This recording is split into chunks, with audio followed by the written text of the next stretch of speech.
No podcast de hoje, o essencial sobre Eça de Queiroz, parte 2. Vimos no episódio anterior que Eça ter-se-ia apercebido, sem grande dificuldade, de que o naturalismo, tal como a voga do positivismo, estava em crise, a partir de finais dos anos 1880, o que não significa que esteja radicalmente abolido dos maias. Tal como noutros romances ocorre, é ao nível do tratamento das personagens que essa permanência se observa. Nesse aspecto, Pedro da Maia constitui um caso óbvio de sobrevivência de procedimentos que provêm do naturalismo. O cuidado que o narrador coloca na descrição da educação de Pedro da Maia é bem sintomático. Ele denuncia um raciocínio ainda de teor determinista, capaz de explicar a personagem adulta, desembocando num suicídio, bem consentâneo com o seu fundo romântico e com as suas características temperamentais. Dir-se-ia que com Carlos prolonga-se ainda o método naturalista no tratamento da personagem, uma vez que à sua educação é consagrado praticamente todo o capítulo 3º. Só que a representação da educação nesse capítulo concretiza-se de forma parcelar e parcial. Parcelar porque ela é mencionada apenas durante uma breve visita do procurador Vilaça, o pai, a Santa Olávia, onde Carlos cresce e se educa. Parcial porque é o ponto de vista de Vilaça que rege essa representação, dando dela uma visão naturalmente subjetiva. Além disso, os maias, sendo aquilo a que é usual chamar-se um romance fresco, ilustram em registro ficcional os movimentos e contradições de uma sociedade historicamente bem caracterizada. A política, a vida financeira, a literatura, o jornalismo, a diplomacia, a administração pública representam-se em jantares, saraus, serões e corridas de cavalos. Assim se configura uma vasta crónica social anunciada no subtítulo do livro, Episódios da Vida Romântica, o que indicia também o peso do que o romantismo continua a desfrutar numa sociedade que se aproxima do fim do século, em ritmo de decadência e de crise institucional, a vários níveis. Se o tempo da história é, nos maias, muito alargado, de inícios do século até 1887, a sua representação no discurso privilegia sobretudo a passagem de Carlos da Maia pela ação. Quando ele aparece, em Lisboa, são cerca de 14 capítulos os que relatam apenas 2 anos da sua existência, reservando-se depois, no epílogo do romance, todo o capítulo 18º para o relato de algumas horas em que o protagonista regressa a Lisboa. Estes elementos não deixam margens para dúvidas. É a Carlos e à sua geração que cabe um protagonismo que, por ser efetivo, torna difícil ler os maias estritamente como um romance de família. Além disso, o realismo dos maias faz, de certo modo, realismo subjetivo, no sentido em que a representação do espaço social se articula a partir de um olhar inserido na história. O olhar de Carlos da Maia, episodicamente complementado pelo de João da Ega. Esse olhar é o de uma personagem em princípio estranha àquela sociedade. Não se esqueça que a educação de Carlos foi regida por um modelo britânico e não pelo cânon tradicional português. E tenha-se também em conta que, por educação e gosto cultural, Carlos parece desfrutar de um estatuto de certa superioridade, que lhe permite arvorar-se em crítico discreto de um espaço social em que se articula. Quer isto dizer que Carlos se conserva asceticamente acima dos defeitos que observa? Não se trata disso. De facto, quando aparece em Lisboa em 1875, Carlos vem cheio de projetos profissionais e culturais. Contudo, o diletantismo e uma espécie de estigma do ócio que parece afetar os maias conspiram no sentido de neutralizarem aqueles projetos. Disperso entre o treino das armas, os cavalos e o bric-a-brac, o protagonista vai-os abandonando. Por outro lado, a intriga principal dos maias, o incesto trágico entre Carlos e Maria Eduarda conduzindo à dissolução da família, define-se, em relação ao meio, numa posição de autonomia. Que esta intriga em nada depende de fatores de ordem material, exterior às personagens e suscetíveis de explicarem com pertinência o desenrolar dos factos, provam-no vários passos em que a responsabilidade oculta da intriga é atribuída a forças que as personagens não controlam e que parecem apostadas em encaminhá-las para o trágico desenlace. É uma fatalidade transcendente que determina o trajeto de vida das personagens. As revelações de Guimarães são irrefutáveis, tal como os papéis que traz dentro de uma caixa de charutos. Assim, no desenvolvimento irreversível da intriga às revelações, segue-se a catástrofe familiar, a morte de Afonso, a partida de Maria Eduarda, a aniquilação afetiva de Carlos. Cumpre-se assim um ciclo fatal, anunciado por Vilaça a Afonso e reconhecido também pelo procurador no final da intriga. Há 3 anos, quando o Sr. Afonso me encomendou aqui as primeiras obras, lembrei-lhe eu que, segundo uma antiga lenda, eram sempre fatais aos maias as paredes do ramalhete. O Sr. Afonso da Maia riu de agouros e lendas, pois fatais foram. O episódio final dos Maias constitui um elo de articulação com temas, personagens e obras subsequentes. Afastado do naturalismo, esse epílogo conserva, no entanto, um equívoco pendor crítico alargado a ponderações simbólicas e históricas. Trata-se agora de um reencontro, o reencontro de Carlos com os lugares em que viveu a paixão incestuosa e com a Lisboa de fim de século, em que sobrevivem tipos sociais e culturais que o protagonista conheceu 10 anos antes. Do ponto de vista ideológico, o passeio e o olhar crítico lançado por Carlos sobre a Lisboa de 1887 comportam uma alternativa: o retorno ao genuíno, ao que se afirma como autenticamente português, contra a descaracterização provocada pelo francisismo. Assim, a atitude que Carlos adota e continuará a adotar perante a Lisboa finissecular remete para Fradique Mendes, a dispersão e o diletantismo, a regular referência a Paris como lugar de residência, o regresso retemperador ao genuíno das origens, tudo isto lembra o poeta das lapidárias, figura já tipicamente pós-naturalista. Pode dizer-se que o fundamental da atitude crítica cultivada por Fradique Mendes decorre do seu posicionamento ideológico em relação a Portugal, à sua cultura e à sua evolução histórica recente. Para Fradique, o liberalismo surge como responsável por uma lamentável descaracterização de costumes, a democratização da vida pública, a igualização de comportamentos e indumentárias, os hábitos políticos da regeneração, tornam Lisboa insuportável para Fradique. E nessa náusea suprema que vem da politiquice e dos politiquetes, percebe-se facilmente a crítica a um sistema político-ideológico que destruía o Portugal vernáculo. Seja como for, o facto é que Fradique, por outro lado, não se dispensa de elaborar uma série de notações críticas sobre o Portugal da regeneração, notações particularmente significativas quando estão em causa tipos e costumes sociais. Por outro lado, o perfil psicológico de Fradique e as suas concepções estéticas apontam também para a contestação dos estereótipos dominantes na cultura burguesa de meados do século e, em particular, para a superação de uma concepção utilitária, profilática e socialmente ilustrativa que era a própria da literatura realista e naturalista. O dandismo, a proclamada independência intelectual, a incansável curiosidade cultural, o culto das viagens e do exotismo, a procura da originalidade, os comportamentos não raros extravagantes constituem atitudes reveladoras de uma personalidade obcecada pela fuga à normalizada vulgaridade burguesa. Nesse registro inequivocamente tardo-romântico, avulta um esboço de poética, também ele muito significativo. Pelo que se conhece dos seus fundamentos estético-literários, Fradique Mendes distancia-se do estafado lirismo romântico.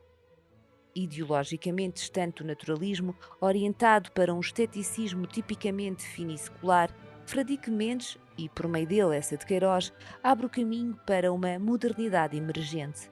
Uma modernidade que se anuncia também na condição pré-heteronímica de Fradique Mendes e nas soluções de linguagem que ela implica. O que se disse não significa que o realismo, como atitude de representação de costumes e crítica social, se encontre abolido do horizonte cultural de Essa. Se recuarmos aos anos 80, deparamos com duas obras, O Mandarim e A Relíquia, em que o mítico e o fantástico, o simbólico e o alegórico se combinam com a permanente tendência para o exercício da crítica de costumes. É ainda alguma coisa da vida social lisboeta que perpassa no Mandarim, novela publicada no Diário de Portugal e em livro em 1880. O facto, porém, é que a novela aposta na moralização mais do que na crítica social propriamente dita, assim se traduzindo no plano da ficção o que num prólogo dialogado se anunciava: o culto sóbrio da fantasia, da mistura com uma moralidade discreta. E esta é uma orientação que vem a ser confirmada já depois de publicada a novela na importante carta prefácio ao redator da revista Revue Universelle, escrita por Essa a propósito do Mandarim em 1884. Nela, além do mais, Essa implicitamente justifica o percurso pelo imaginário oriental que o relato concretiza, percurso fundado em leituras, mas também no culto da imaginação por parte de um escritor que, tendo feito pouco antes a apologia da observação, descreve agora lugares e costumes de uma China que nunca visitara. Com a Relíquia de 1887, reafirma-se a tendência para conjugar a observação dos costumes com elementos lendários, míticos e oníricos, de novo com a presença ativa de cenários exóticos, o Egito e a Terra Santa. Agora, no entanto, a história reveste-se de um pendor mais acentuadamente crítico e satírico.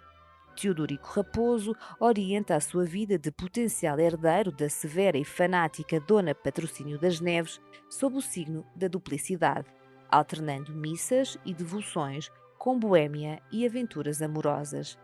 Uma viagem à Terra Santa deverá, em princípio, consagrar os projetos de Teodorico pelo argumento decisivo de uma preciosa relíquia, nada menos do que a autêntica coroa de espinhos de lá trazida. Só que um infeliz incidente, a troca da relíquia pela camisa de dormir de uma amante, denuncia a duplicidade de Teodorico e leva Dona Patrocínio a escorraçar o sobrinho, agora deserdado. Trata-se de uma obra profundamente satírica, mas a relíquia é algo mais do que isso. Além da crítica dos costumes religiosos que encontramos noutros momentos do trajeto queirosiano e além também da incursão na temática bíblica, a relíquia constitui uma reflexão sobre temas fundamentais que afetam a condição humana. Ela é um relato de moralidade sobre a inutilidade da hipocrisia e sobre a coragem de afirmar. As últimas obras de Essa, ou seja, A Ilustre Casa de Ramires, de 1900, e A Cidade e as Serras, de 1901, revelam ainda traços da atenção que o escritor nunca deixou de consagrar à realidade envolvente. E, de novo, ultrapassada a rigidez programática dos anos naturalistas, a escrita queirosiana contempla elementos de natureza histórica, simbólica e mítica. De qualquer forma, não podemos ignorar que a escrita destas obras finais, e também dos contos, das crónicas de imprensa e até das cartas que escreveu nos últimos 10 anos de vida, ocorre num tempo de mudança ideológica. A transformação ideológica acha-se atestada em obras como A Cidade e as Serras ou A Ilustre Casa de Ramires, bem como, de forma enviesada, na correspondência de Fradique Mendes e ainda em textos doutrinários desse tempo. Um desses textos pertence à colaboração enviada para a Gazeta de Notícias e intitula-se Positivismo e Idealismo e representa o encontro de Essa com questões que, na sua reflexão metaliterária, eram afinal anteriores à última década do trajeto literário queirosiano, como se sabe pela já mencionada carta prefácio do Mandarim. Essa confirma agora a pertinência da recuperação da imaginação quando procura explicar a causa da revolta antipositivista a que assiste em Paris. Além disso, a evolução dos movimentos artísticos desse tempo, assim como o rumo que vai tomando a criação literária, constituem desde logo sintomas de uma revivescência idealista que assinala também o definitivo colapso do naturalismo. Em literatura, estamos assistindo ao descrédito do naturalismo. O romance experimental de observação positiva, todo estabelecido sobre documentos, findou, se é que jamais existiu a não ser em teoria. E o próprio mestre do naturalismo, Zola, é cada vez mais épico à velha maneira de Homero. A simpatia, o favor, vão todos para o romance de imaginação, de psicologia sentimental ou humorista, de ressurreição arqueológica e pré-histórica, e até de capa e espada, com maravilhosos imbróglios como nos robustos tempos de D'Artagnan. Não se tratava só de assinalar um devir estético-cultural que compreendia também o parnasianismo, o decadentismo, o simbolismo e o impressionismo pictórico. Esse devir comportava uma componente negativa, que era a atmosfera de intolerância ideológica e mesmo de violência anti-jacobina e antipositivista em que se movia a juventude estudantil parisiense.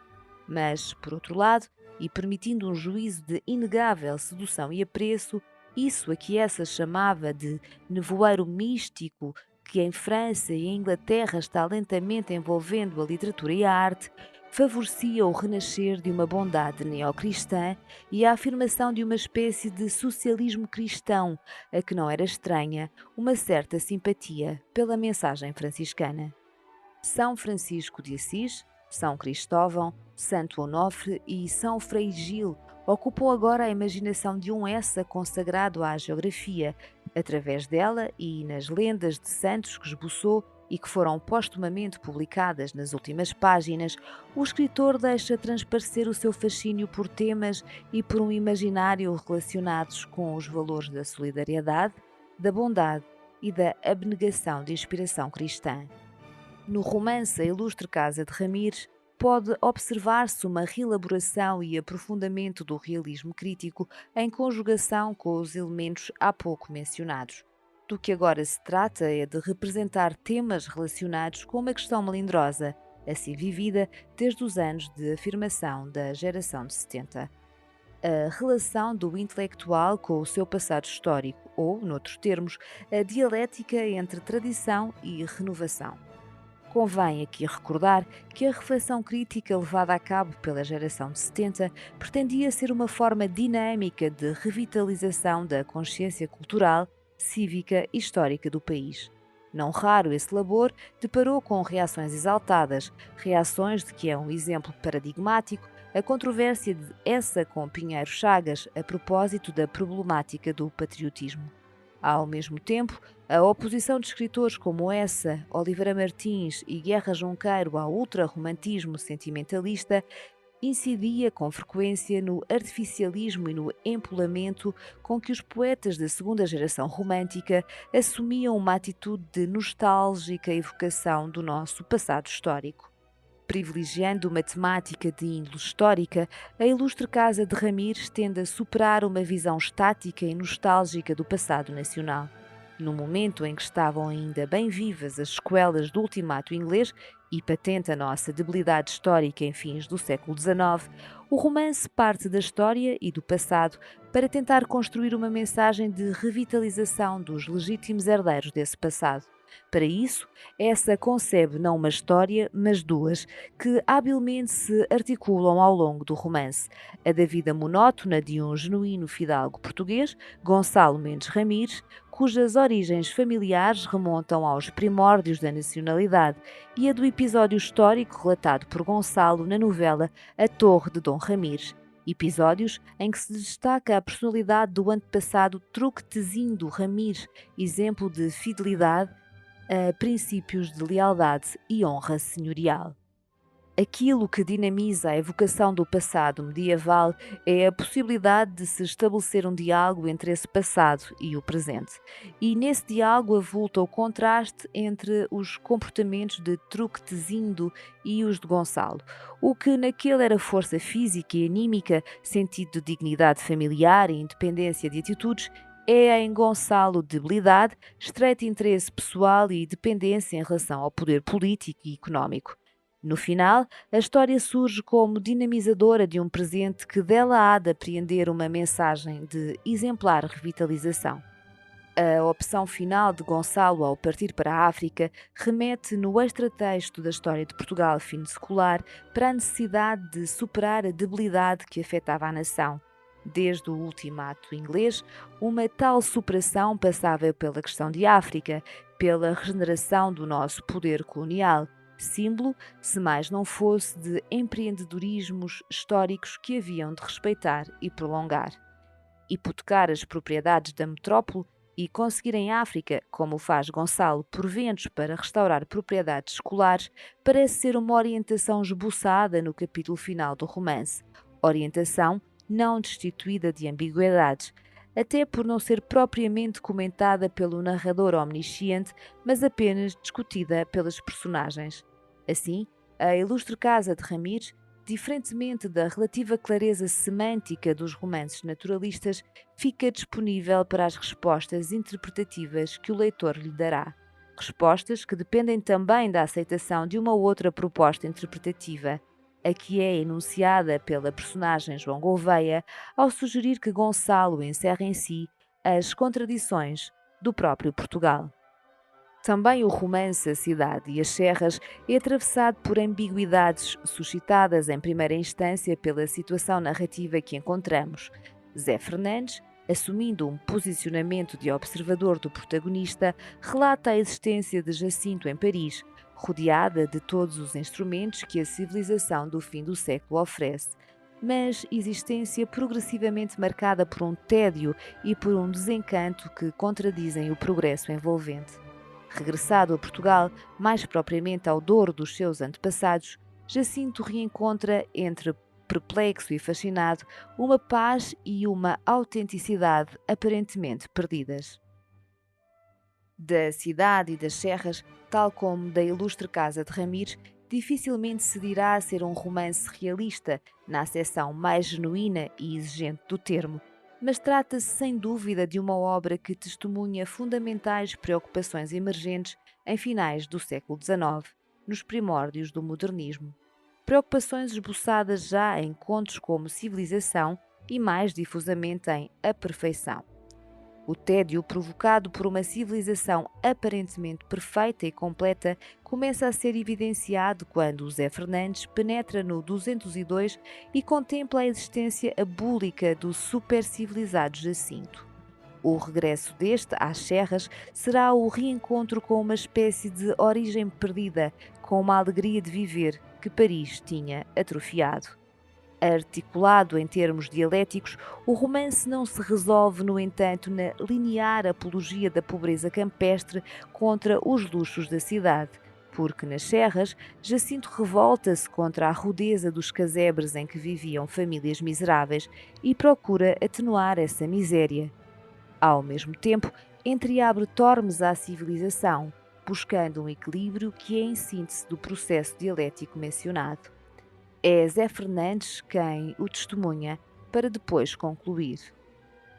Aquele ressequido galho de cidade plantado na serra pegara, chupara o humus do torrão herdado, criara seiva, afundara raízes, engrossara de tronco, atirara ramos, rebentara em flores, forte, sereno, ditoso, benéfico, nobre, dando frutos, derramando sombra, e abrigados pela grande árvore e por ela nutridos, 100 casais em redor o benziam. No próximo podcast daremos conta de temas e figuras essenciais em Essa de Queiroz. O podcast de hoje teve por base o livro O Essencial sobre Essa de Queiroz, de autoria de Carlos Reis. A leitura foi de Tânia Pinto Ribeiro e Maria Almeida. A música é do Minueto Alegro da Sinfonia número 2 de João Domingos Bom Tempo.